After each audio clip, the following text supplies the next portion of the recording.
So we're here at Sacred Stone Camp. This is Elder Robert here, and he's going to give you a kind of idea of how this land is held in commons, and that's not at all what's being represented in those eviction papers. Okay. Ready? Yep. So. Okay, the whole part about the land being held in common means that nobody owns a particular spot on this land. They all own the whole mass as a whole.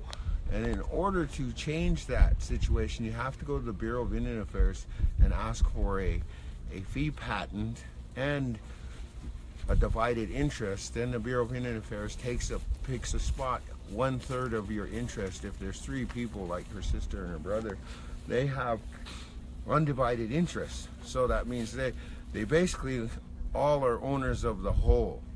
And the tribe actually has nothing to say over that land other than, the enforcement of its laws and that sort of thing, because it's considered private property at that point. And at that point, we have Fourth Amendment rights in place, individually and as property.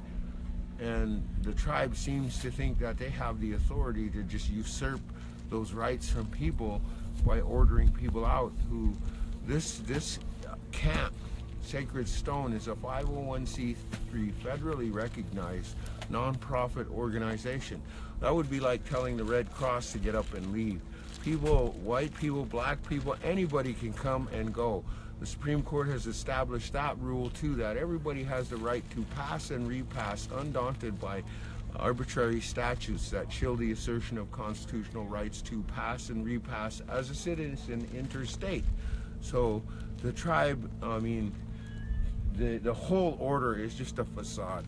It's a blank threat trying to get people out of here because everybody's salivating for this pipeline money. And that's what it appears.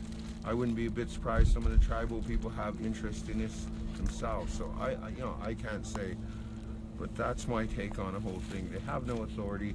They have no subject matter jurisdiction over non-members of this tribe. It's been well established in federal court decisions. So that's about all I have to do on this take. So thank you. Have a good day. All right, so that was Robert, and he was here when BIA came, and I was over at the bridge. So yeah, if you just tuned in after this video save, you can go back and see what Robert just had to say about the land being held in commons, and people have a right to be guests on the property, as LaDonna has said time and time again. But yeah, if you could share the video out, people know the ridiculousness of this eviction order. When asked by Myron Dewey, the BIA, which is the Bureau of Indian Affairs, police, they said that the tribal council specifically asked them to come. And on that, I'd asked, why? Why now? This camp is nothing but peaceful and prayerful. People of Cannonball have been extraordinarily gracious and nice to myself and the camp as a whole. And just coming out and not asking the camp to leave, but giving an eviction order, coming up here to the front of Sacred Stone Camp and handing this to people, and then in that same eviction order saying that people who have ownership of the land, meaning LaDonna or her brothers and sisters, can be found for trespassing, criminal trespassing. That's just so absurd. True. But that's what they claim.